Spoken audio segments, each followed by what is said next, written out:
Benarkah ada pernyataan personil TNI Polri di grup percakapan media sosial yang menentang program pemerintah hingga memicu kegeraman Presiden Jokowi? Lantas adakah dampak pengamatan percakapan grup medsos ini bagi kebebasan berpendapat bagi kalangan sipil? Kita masih membahas bersama dengan Andi Wijayanto, Gubernur Lemhanas, dan juga Ridwan Habib, pengamat militer dan intelijen dari UI. Pak Ridwan, tadi pertanyaan saya, jadi semasif apa menurut Anda sampai kemudian ini begitu mengkhawatirkan bagi Presiden? Seberapa besar ancamannya menurut analisa Anda? Sampai ini harus dibawa ke permukaan. Yang pertama, Livi, saya tidak mempunyai mekanisme ataupun perangkat untuk mengetahui pembicaraan yang terjadi di internal WhatsApp group di kalangan TNI. Karena saya sipil tidak mempunyai akses ke sana. Jadi kalau ditanya apakah saya tahu, saya tidak tahu. Akan tetapi dari gestur dari pembacaan yang saya lihat pada sambutan Bapak Presiden di Rapi, tentu pasti ini sudah menjadi kajian khusus dan menjadi kegelisahan bagi pimpinan tertinggi, yakni Bapak Presiden. Karena kan sebenarnya seorang prajurit TNI memang terikat itu, ada sumpah prajurit, ada level komando, mulai dari tingkat bawah sampai komando tertinggi.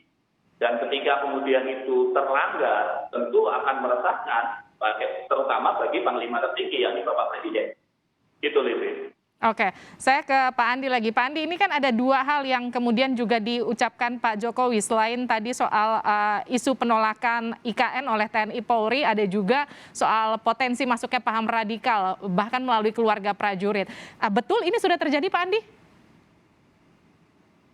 Ya indikasinya bisa dilacak ke belakang ya, sampai ke 2014, 2015, laporan-laporannya ada kok pemberitaannya di media. Ya, misalnya pernah ada surat telegram dari Kepala Staf Angkatan ketika peristiwa penusukan Menko Polhukam Pak Wiranto. Ya, waktu itu kemudian masalahnya ada istri perwira yang malah melakukan glorifikasi terhadap kejadian tersebut. Jadi kalau dilihat jejaknya ke belakang ya ada. Tapi mungkin yang paling penting ini memang perwira prajurit karena ada tanggung jawab pertahanan, ada kewajiban-kewajiban yang berkaitan dengan sensitivitas informasi, itu memang memiliki protokol yang sangat ketat ya, untuk bergabung atau menggunakan platform-platform media sosial. Idealnya perwira dan prajurit dengan kedudukan tertentu atau berdinas melakukan operasi yang spesifik itu dilarang untuk menginstall aplikasi yang ada sensor lokasi ya, untuk menyulitkan mereka untuk dilacak ya. Nah, apalagi dalam masalah yang berkaitan dengan malware, keamanan cyber, nah itu betul-betul sangat-sangat ketat. Saya pernah bersekolah di Universitas Pertahanan Amerika Serikat di depannya Pentagon. Kami siswa itu diberikan laptop. Laptop itu hanya bisa digunakan di dalam kampus, intranet, bukan internet. 1 meter saja kami di luar gerbang kampus, mati itu laptop. Kami tidak bisa mengcopy data apapun dari laptop tersebut, seketat itu.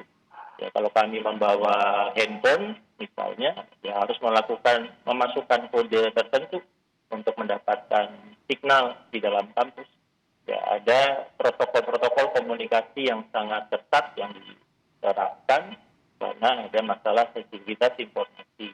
Nah, yang disampaikan oleh Presiden itu sebetulnya kembali menunjukkan spesialnya posisi perwira dan prajurit dan juga keluarga besar TNI dan sensitivitas yang ada, kerentanan yang ada, sehingga berharap di Mabes TNI protokol-protokol yang jauh lebih ketat tentang komunikasi, termasuk penggunaan ruang-ruang platform media sosial itu yang ditingkatkan.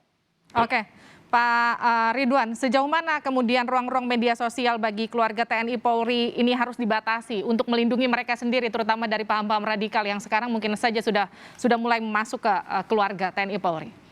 Ya, pertama memang dari internal Mabes TNI kan sudah ada aturan.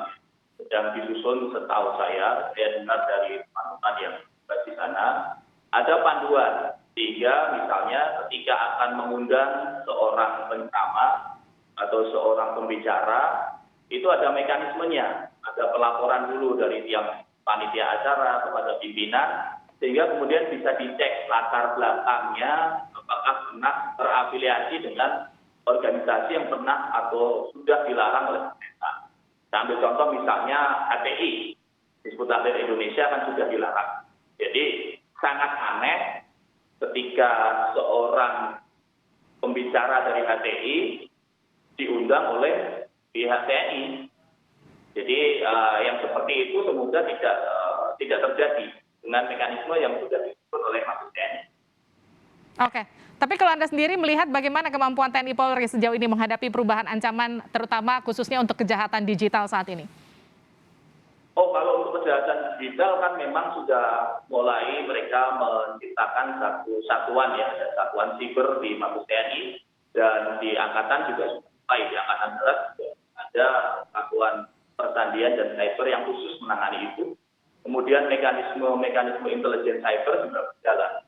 Dan jangan lupa kita juga punya Badan Sandi dan Cyber Negara yang di sana juga banyak perwira TNI, perwira Polri yang bertugas di situ dan bertanggung jawab keamanan cyber kita. Nah, apakah mungkin maksud TV, apakah kemudian itu akan mengawasi gitu ya? Nah, itu mekanismenya saya kira internal TNI. Mereka kan bisa saja, tadi sudah dikatakan Mas Andi, ada beberapa kasus.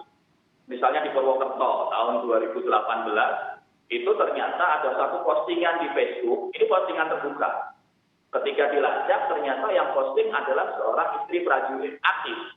Sehingga kemudian masyarakat, loh ini istri prajurit aja menghina presiden. Kok dibiarin?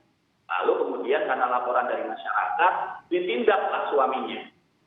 Nah, misalnya yang juga terkenal dulu ada seorang, bahkan sudah menjabat sebagai pimpinan ya di Sulawesi, yang harus dicopot juga karena kasus yang sama. Istrinya melakukan posting yang dalam tanda petik tidak etis dilakukan oleh istri prajurit TNI. Jadi mekanisme itu sudah berjalan lama.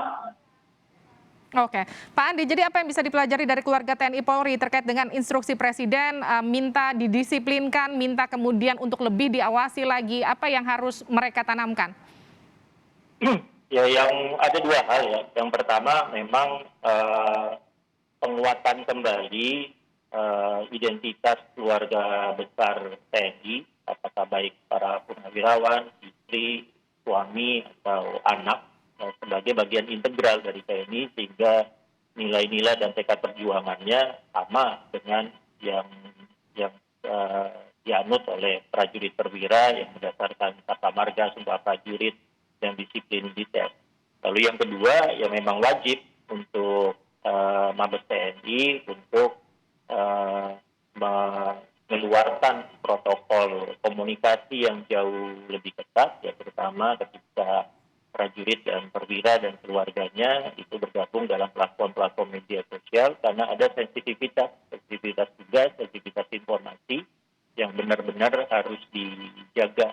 Ya, contoh sih sudah banyak ya, foto conduct sudah banyak, foto conduct yang berlaku misalnya untuk NATO, ya yang berlaku untuk Singapura, pernah kami pelajari juga, itu luar biasa ketatnya tentang itu. Ya, mungkin itu bisa diturunkan lebih detail nanti oleh satuan-satuan yang terkait dengan sensitivitas informasi itu di dalam internal. Oke, Pak Andi, ini singkat saja terakhir untuk Anda. Jadi artinya ini apa yang dilakukan oleh Pak Presiden, instruksi ini hanya khusus untuk terbatas bagi keluarga TNI Polri saja. Artinya tidak ada dampak pengamatan percakapan grup medsos ini bagi kebebasan berpendapat untuk kalangan sipil. Itu saja yang harus kita pastikan paling tidak untuk meredam keresahan di tengah masyarakat paling tidak. Ya, arahannya terbatas, dilakukan di forum yang spesifik, Rapim TNI Polri, dan harus dijalankan baik oleh Panglima, Kepala Staf Angkatan, dan Kapolri. Jadi sangat-sangat spesifik karena memang ada kekhususan dalam pelaksanaan tugas dan fungsi bagi TNI dan Polri yang nanti juga harus diintegrasikan dengan pemahaman nilai yang sama dengan keluarga besar TNI Polri. Oke, terima kasih telah bergabung bersama kami di Sapa Indonesia Malam, Pak Andi Wijayanto, Gubernur Lemhanas. Terima kasih juga Pak Ridwan Habib, pengamat militer dan intelijen dari Universitas Indonesia telah bergabung bersama kami di Sapa Indonesia Malam.